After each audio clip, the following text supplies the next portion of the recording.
We've now covered the basics of covariance and correlation. You can see that correlation improves on covariance as a measure of association by standardizing covariance. And then correlation, as a result, gives us a measure of association that incorporates not only the size or direction, but also the magnitude or strength. However, correlation, and by extension covariance, still have a few problems. You need to be very careful about how you use correlation. And we're going to talk about some of these problems in this part of today's lecture. So one way to kind of look at this issue is to look at what we call Anscombe's quartet. So he was a famous, or is a famous statistician, and he created 4 sets of variables. And these variables, in essence, they show the limits of measures of association when you just have sort of some kind of numerical summary. And the key point here is that you shouldn't neglect graphical displays, and you should also think about the assumptions of a measure of association, such as covariance and correlation. In particular, these measures of association, covariance and correlation, they capture linear relationships, straight line patterns in a set of data, in essence. They do not capture non-linear relationships. They're sensitive to outliers as well. So let's look at Anscombe's quartet. Here's his data set. And you can think of this data frame or data set as partitioned into 4 subsets, 4 quartets. And so the first set of data just consists of x1 and y1. And the correlation between these 2 numerical variables, it's 0.816. If we look at x2 and y2, the correlation between these 2 variables, also 0.816. The correlation between x3 and y3, these 2 columns, again, the correlation is 0.816. And then the correlation between x4 and y4, again, it's 0.816. So at this point, you might say, OK, we're done. Right? These variables, they're all pretty much the same. The correlation is the same. Each variable has a positive linear relationship, an extremely strong positive linear relationship. And so we expect as x1 increases, y1 increases. And it's the same pattern for x2 and y2, x3 and y3, and x4 and y4. So at this point, OK, we're done. But we have to be very careful. Right? There are patterns in the data that correlation and, by extension, covariance are missing, because these are just basic measures of association that assume a linear pattern in the data and also assume that there aren't any kinds of outliers that are skewing, that are misleading us in terms of the data. So let's look at Anscombe's quartet in more detail. So here's the first data set, x1 and y1. Okay, the correlation is 0.816, of course. And then when we create a scatter plot, you can see that, OK, it looks like what you expect with a positive linear relationship. As x1 increases, y1 tends to increase, and vice versa. OK, so here, correlation and, by extension, covariance, it seems appropriate. There's an extremely strong positive linear relationship between these 2 variables. But let's look at x2 and y2. Again, the correlation is 0.816. But look, if you look at the pattern in the data, this is what we call a nonlinear pattern. Nonlinear patterns tend to look like curves or squiggly lines, whereas linear patterns tend to look like more straight line sorts of patterns in a set of data.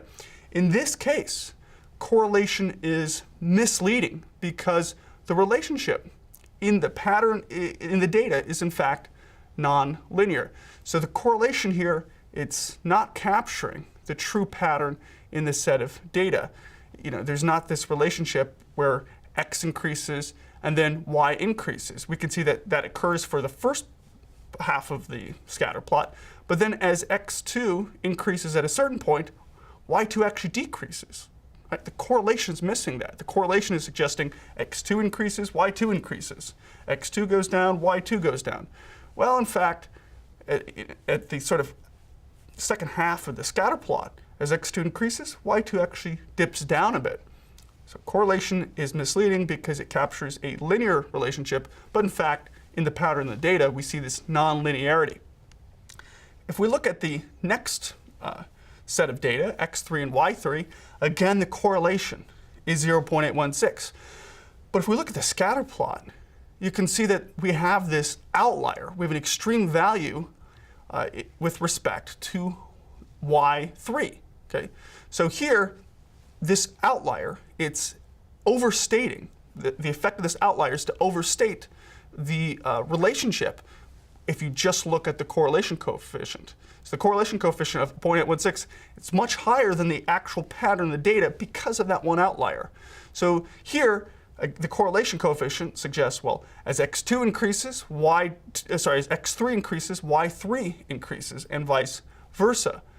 Well, that's true, but there's that one outlier, and if you look at the rest of the data, that correlation coefficient, if you just remove that outlier, would be much smaller than 0.816. Here's a box plot for our variable of y3.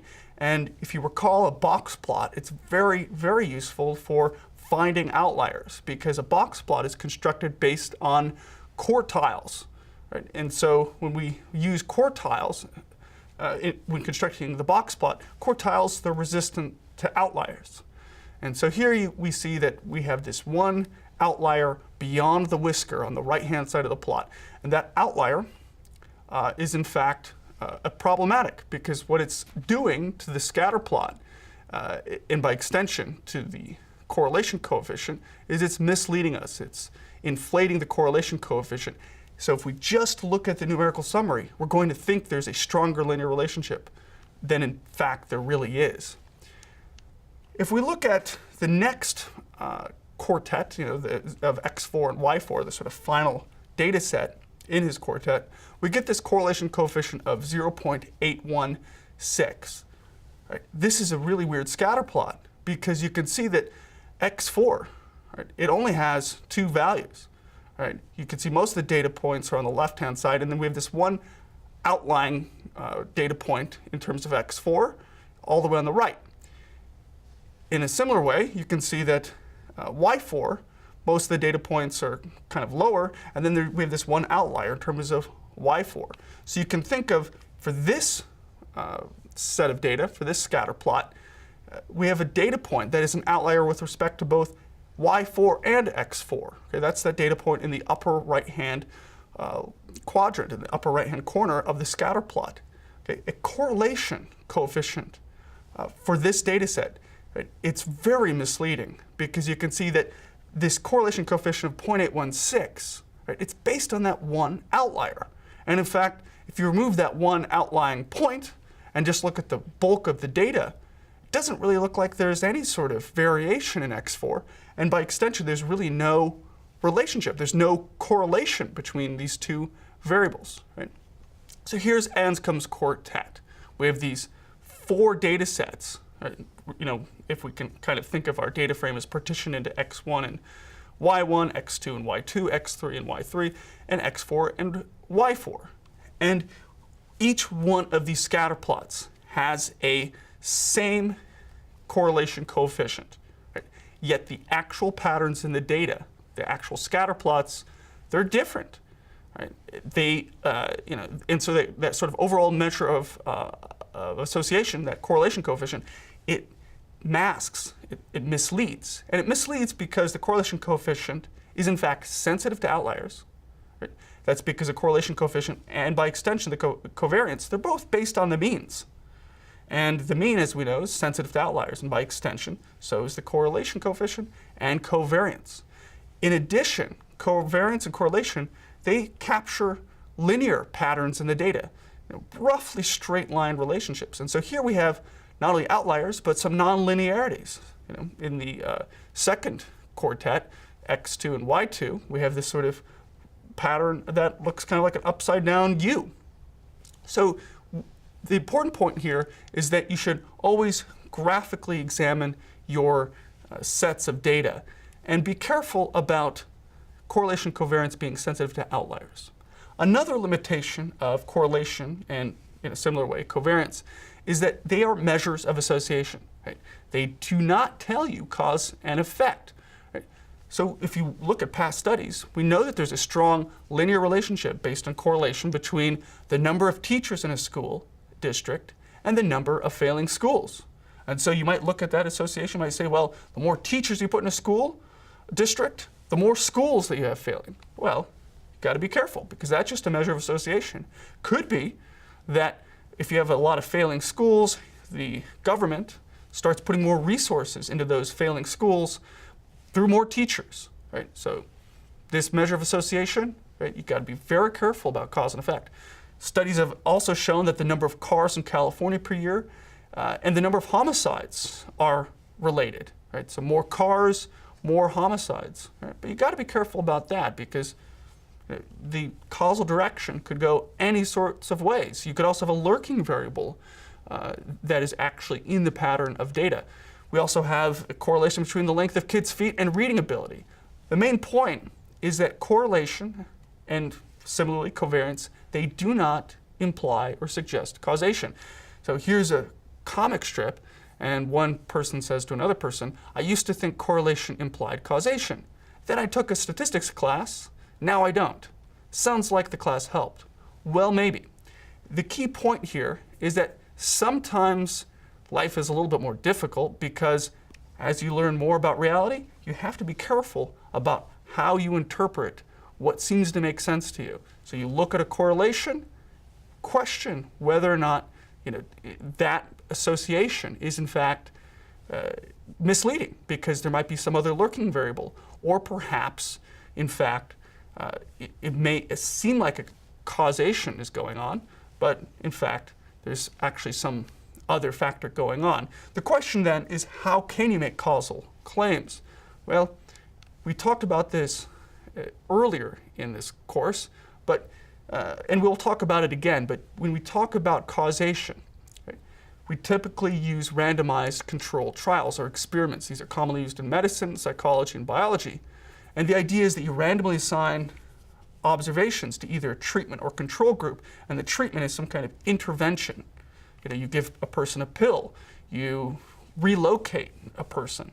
Right? The idea being that you try to change what's going on in the world to look at how this intervention or treatment affects some outcome.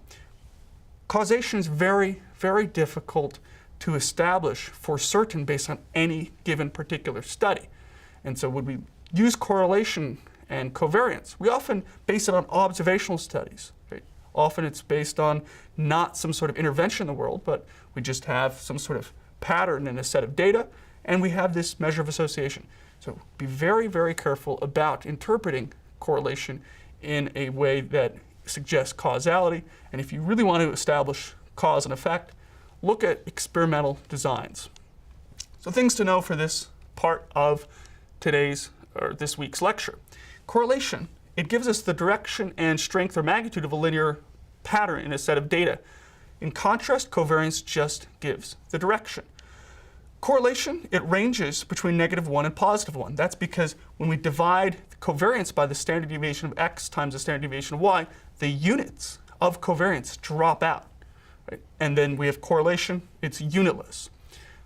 And both covariance and correlation, they can be misleading, because covariance and correlation, they're based on the mean of x and the mean of y.